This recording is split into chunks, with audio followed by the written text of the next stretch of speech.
नमस्कार, जागो जनमत में मैं हूं नेहा आपके साथ। आइए जानते हैं आज की खबरें सिलसिलेवार। केमिकल फैक्ट्री में अचानक सुबह भीषण आग लग गई। लगातार चौथे दिन भी जारी रहा धाकड़ खेड़ी वासियों का धरना। कोटा कृषि विश्वविद्यालय का 5वां दीक्षांत समारोह हुआ संपन्न। केमिकल फैक्ट्री में आग की जिम्मेदार केईडीएल कंपनी के खिलाफ कार्रवाई की उठी मांग।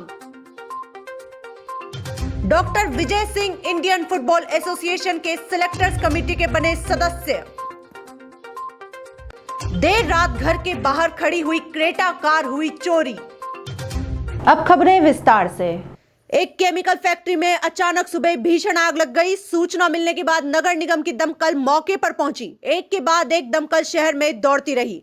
थर्मल डीसीएम सहित निगम की दमकल आग पर काबू पाने का प्रयास करती रही। निगम के सीएफओ दीपक राजोरा, एएफओ देवेंद्र गौतम भी मौके पर पहुंचे। करीब 6 दमकल की गाड़ियां मौके पर पहुंची और आग बुझाने का प्रयास किया गया। स्थानीय लोगों के मुताबिक सुबह 8 बजे आग लगी। शॉर्ट सर्किट होने से ऑयल टैंक में आग लगी और ब्लास्ट हुआ।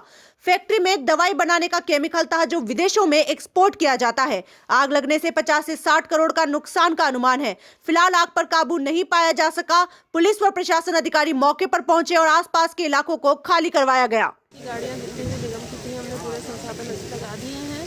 टीम्स पूरी लगी हुई है मौके पर क्योंकि ये केमिकल बेस्ड आग है तो थोड़ा समय ज़रूर से लगता है, पर जैसा आप देख रहे हो स्थिति काफ़ी कंट्रोल में है। स्प्रेड नहीं हो रही है, जो थी वही है और कोई जनहानि का भी नहीं है। और इसमें फोम और ऑयल ऑयल और वैक्स के कारण आग ज़्यादा फैल रही है और आसपास के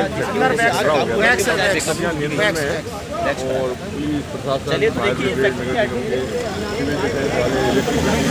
सभी डिपार्टमेंट कोऑर्डिनेट कर रहे हैं। आग स्टेबलाइज हो गई है, धीरे धीरे कंट्रोल होगी। मशीनें और आ रही है। कोटा थर्मल से, श्रीराम से, डीसीएम से, सब जगह से मंगाई। चौथे दिन भी जारी रहा धाकड़ खेड़ी वासियों का धरना। सरकार को सद्बुद्धि प्रदान करे व नगर निगम यूआईटी की आंखें खुले, भगवान से, ईश्वर से ये हवन करके प्रार्थना की गई। लोगों को, गरीब लोगों को काम के मूलभूत सुविधाओं को लेकर जल्द से जल्द सरकार जागरूक हो, इसके लिए आज हवन कर सरकार को सद्बुद्धि प्रदान की गई। शहर में हुए अरबों के काम, गांव में मकान भी नहीं हो रहे हैं नाम। नगर निगम एवं नगर विकास न्यास द्वारा मकानों के पट्टे नहीं बनाने से नाराज धाकड़ खेड़ी एवं गणेशपुरा के निवासियों का जिला कलेक्ट्रेट पर धरना दूसरे दिन भी जारी रहा। धरना देने वालों ने कहा कि स्वायत्त शासन मंत्री शांति धारीवाल का ध्यान केवल शहर के सौंदर्यीकरण, फ्लाईओवर, अंडरपास बनाने पर है। अरबों रुपए खर्च किए जा रहे हैं, लेकिन लोगों के मकान उनके नाम करने के लिए पट्टे जारी करने पर कोई ध्यान नहीं दिया जा रहा है, जिसके कारण रियासतकालीन गांव, सड़क, नाली के साथ पट्टे के लिए भी तरस रहे हैं। धरने पर बैठे ग्रामीणों ने कहा कि राज्य सरकार 10 लाख पट्टे देने की तैयारी के विज्ञापन अखबारों में छपवाकर झूठी वाहवाही लूटने की कोशिश कर रही है, लेकिन धरातल की वास्तविकता यह है कि स्वायत्त शासन मंत्री के गृह क्षेत्र में ही लोगों को पट्टे के लिए धरना देना पड़ रहा है, जबकि होना तो ये चाहिए कि धारीवाल स्वयं अधिकारियों को बुलाकर शहरी सीमा में शामिल हुए गाँवों में पट्टे देने के साथ ही नाली पटान करवाने के निर्देश देते। लेकिन दुख है कि सरकार को गाँव और गरीबों की कोई चिंता नहीं है। उन्होंने चेतावनी दी है कि जब तक सरकार और प्रशासन धाकड़ खेड़ी और गणेशपुरा में पट्टे देने की प्रक्रिया शुरू नहीं करेगी, तब तक ग्रामीण इसी तरह धरने पर बैठे रहेंगे। ग्राम विकास संघर्ष समिति अध्यक्ष महावीर सुमन, ग्रामीण रामप्रसाद सुमन, सत्यनारायण शर्मा, महावीर माली, उमाशंकर कुशवाहा, शिवा नायक, हनुमान कुशवाहा, नरोत्तम दीपक कुशवाहा, रघुवीर शर्मा, गणेश कुशवाहा, अजय गुरुचरण मेघवाल, पवन शर्मा, देवली बाई, सुरेंद्र शर्मा, मोहनलाल कुशवाहा, राजेश लोधा, सुनील मेहरा, दशरथ प्रजापति, हरजी गुर्जर, अशीत विश्वास, धर्मेंद्र बाबू, देवीशंकर कुशवाहा, धर्मराज मेघवाल, शेरू कंडारा, ललित शर्मा, मंगल मेघवाल, आशु मीना, राकेश सुमन व अन्य महिलाएं व कार्यकर्ता धरने में शामिल रहे। आज नागरखेड़ी गणेशपुरा की मूलभूत सुविधाओं को लेकर धरने का चौथा दिन है। हमने आज हवन यज्ञ करके सरकार को और प्रशासन को सद्बुद्धि प्राप्त हो, इसके लिए यज्ञ कर और उनको चेतावनी दी है कि अगर हमारी मांग आज से पूर्ण नहीं होगी तो हम उग्र आंदोलन करके, जैसे रोड जाम, पानी की टंकी पे चढ़ना, उग्र आंदोलन करेंगे।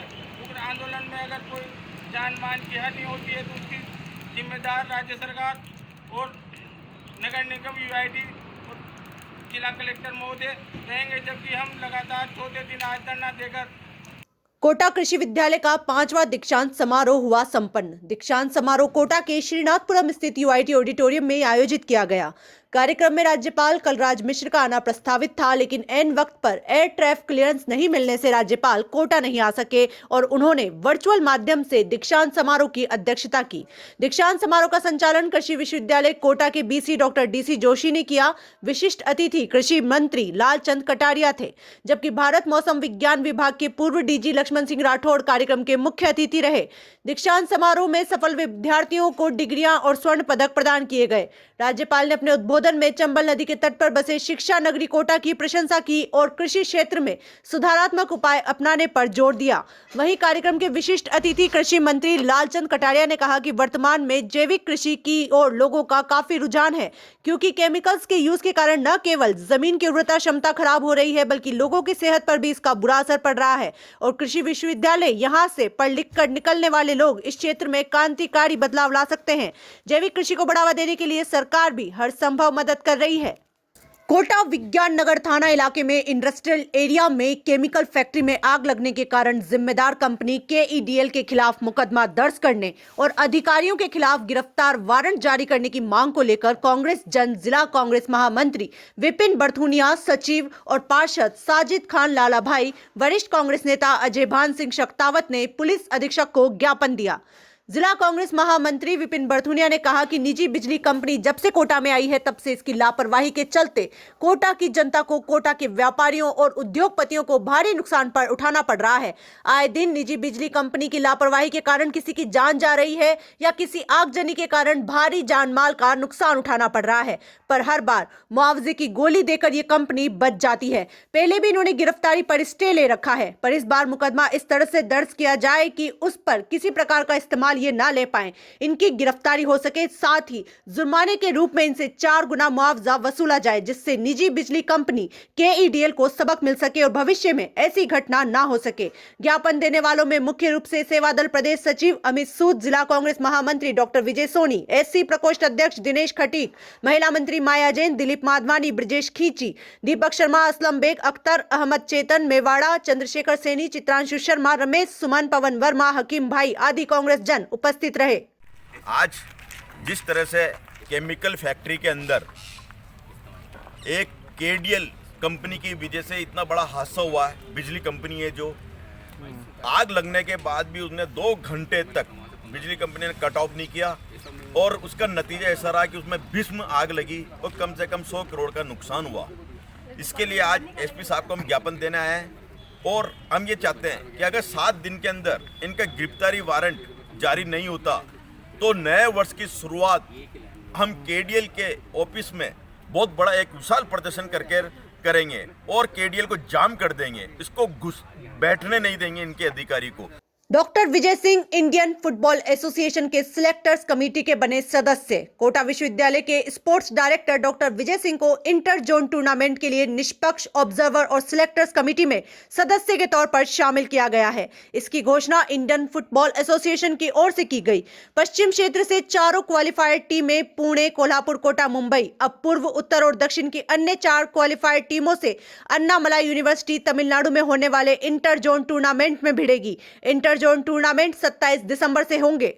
देर रात घर के बाहर खड़ी हुई क्रेटा कार हुई चोरी। स्विफ्ट कार से टोचन कर ले गए बदमाश। सीसीटीवी कैमरे में कैद हुई पूरी वारदात। महावीर नगर विस्तार योजना की घटना।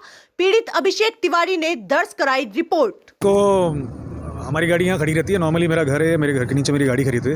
और कल रात को अभी सुबह जब मैं उठा 6:30 बजे तो मैंने और पापा ने देखा तो हमारी गाड़ी नहीं थी यहाँ पे। फिर हमने हमारा CCTV फुटेज देखा तो CCTV फुटेज में करीब 11:15 बजे के आसपास कोई बंदा आया मेरी गाड़ी को, उसने लॉक वॉक तोड़े। उसके बाद एक डिज़ायर गाड़ी लेके आया, उससे उन्होंने टोइंग करी उस गाड़ी को। इस कार्रवाई में करीब 20 मिनट लगाए उन्होंने। इस रोड पे 2 चक्कर भी लगाए। लगभग ये 12:50 पे वो लोगों ने मेरी गाड़ी का लॉक तोड़ा था और लगभग 1:10 के आसपास वो मेरी गाड़ी लेके यहाँ से टोचन करके लेके गए। स्टार्ट भी नहीं करी उन्होंने, टोचन करके लेके गए मेरी गाड़ी। आज की खबरों का सिलसिला यही खत्म होता है। खबरों की अपडेट के लिए आप देखते रहिए जागो जनमत। धन्यवाद।